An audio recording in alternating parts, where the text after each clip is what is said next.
institutions.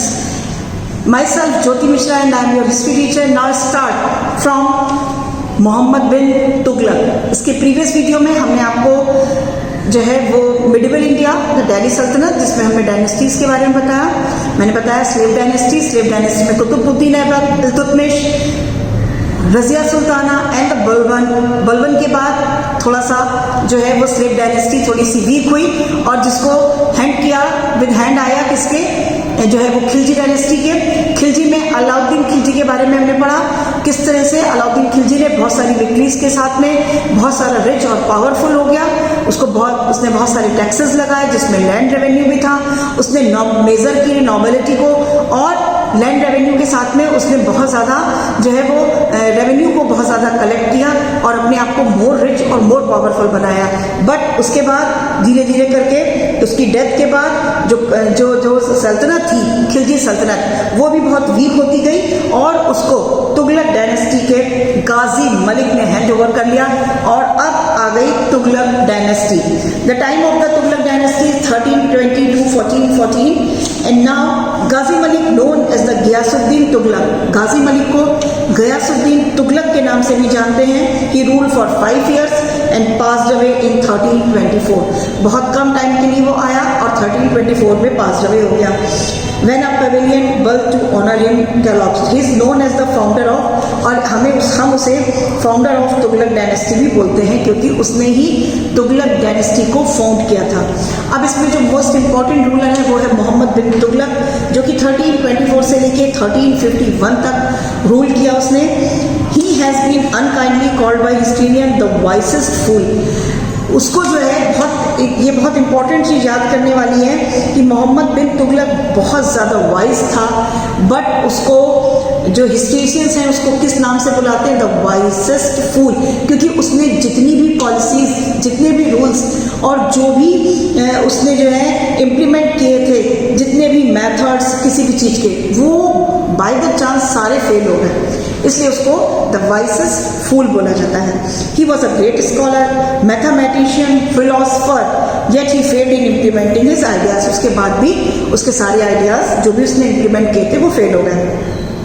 His very sensible and rational ideas failed as the chose wrong methods to implement them. अब देखिए कौन कौन से methods थे जो उसने implement किए और वो fail हुए। The first is the taxation in Doha. The second is transfer of capital, use of token currency and ambitious schemes. ये सारे ही जो उसके जो भी इसने methods को apply किया था, जितना भी implement किया था, these all were failed. वो सारे failed थे। The first is the taxation in Doha. His scheme was to raise tax in this fertile land. उसने भी जो fertile land थी दोआब की, उसमें टैक्स जो है वो उसकी स्कीम लगाई, but choose the wrong time to do so. But उसका जो टाइम था वो टैक्स लगाने का वो गलत हो गया।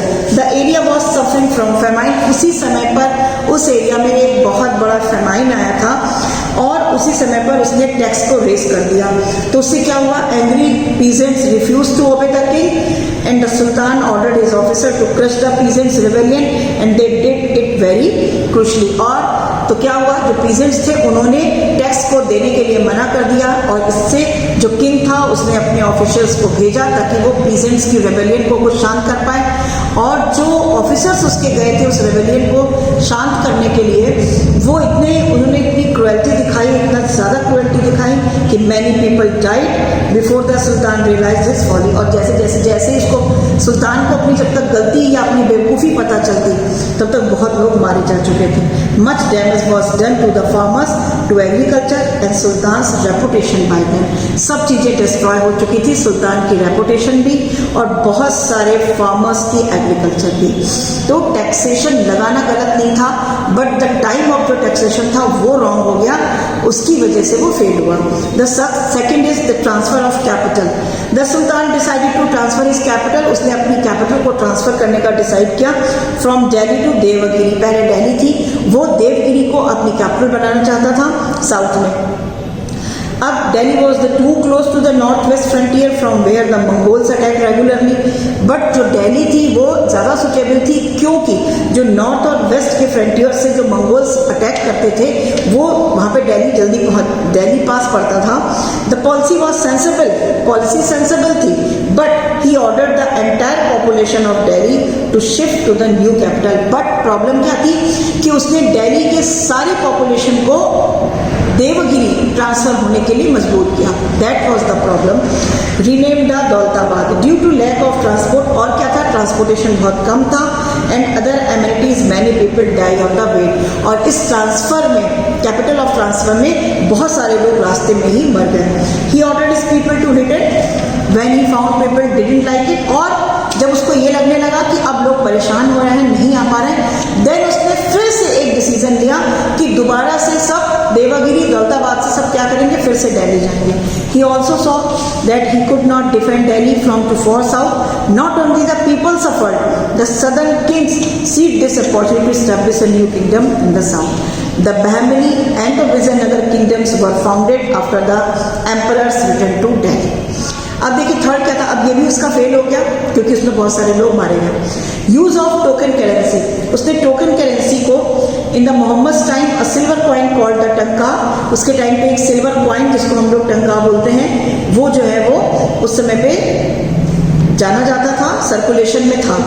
The sultan had the idea to replace it with a copper coin. अब जो टंका सिल्वर का था उसने उसको कॉपर कॉइन में रिप्लेस करने का सोचा, but he did not ensure that only the government would produce copper coins with, और उसने ये इंश्योर नहीं किया था कि खाली गवर्नमेंट ही कॉपर कॉइन्स को प्रोड्यूस करेगी।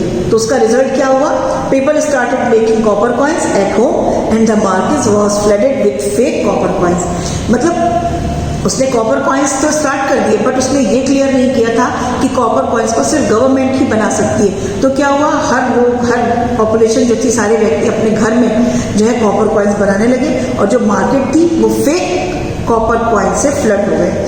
Foreign traders refuse to accept them, foreign traders ने उसको रिफ्यूज कर दिया, and the government suffered a great financial loss as they had to take back the copper coins. मतलब उसके बाद जो गवर्नमेंट थी उसको बहुत बड़ी एक ग्रेट फाइनेंशियल लॉस को फेस करना पड़ा। तो ये भी उसकी जो स्कीम थी वो फेल हो गई। And the last is the ambitious schemes of conquest also led to Mohammad अनपॉपुलरिटी।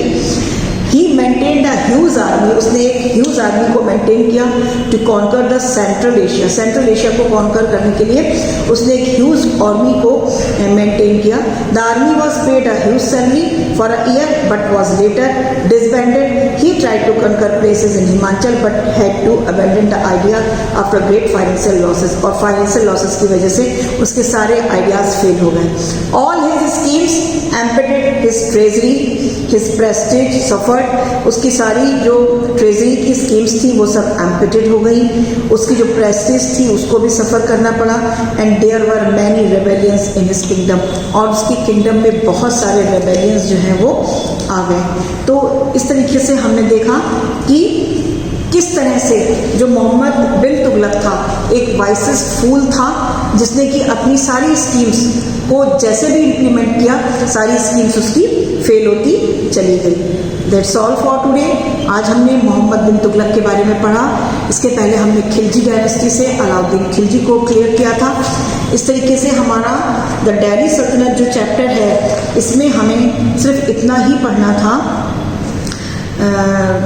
Alauddin Khilji and Mohammad बिन तुगलक। अब हम पॉलिटिकल हिस्ट्री और एडमिनिस्ट्रेशन थोड़ा सा जो है वो दिल्ली सल्तनत का जो है वो थोड़ा सा मैं शॉर्ट में फटाफट से बता दूंगी। So the administration during the sultanat period, सबसे पहले 10 सुल्तान होते हैं उसमें। Sultan the ruled in the help of nobles, उनके हेल्प के लिए नोबल्स होते थे। जो लॉ था वो इस्लामिक ट्रेडिशन पर बेस्ड था। काजीज और उलेमाज होते थे एडमिनिस्ट्रेशन के लिए। और इसके साथ साथ क्या था, there were wars of the most period and roti was also. And the central government थी, सेंट्रल गवर्नमेंट में the government was run under various departments, बहुत सारे डिपार्टमेंट्स थे। जो 4 डिपार्टमेंट्स थे वर मोस्ट इंपॉर्टेंट, और हर एक डिपार्टमेंट को सुपरवाइज करने के लिए मिनिस्टर ऑफ हाई ऑफिसर्स होते थे। The first was wazir and the second was diwan e wazarat, third was Bakshi, and the fourth one was Qazi. So the Wazir was the chief minister, and he headed the Diwan-e-Wizarat.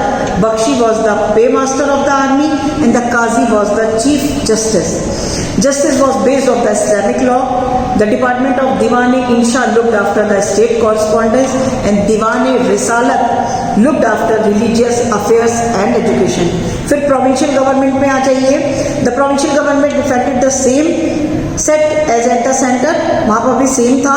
Head of the provinces were known as the Wali and Mufti, and the provinces were further divided into six and parganas. जो हमारा provinces था वो divide था 6 में और परगनाज में. अब Pargana was headed by an Aamir, और जो परगना था उसको आमीर जो है वो हेड करता था.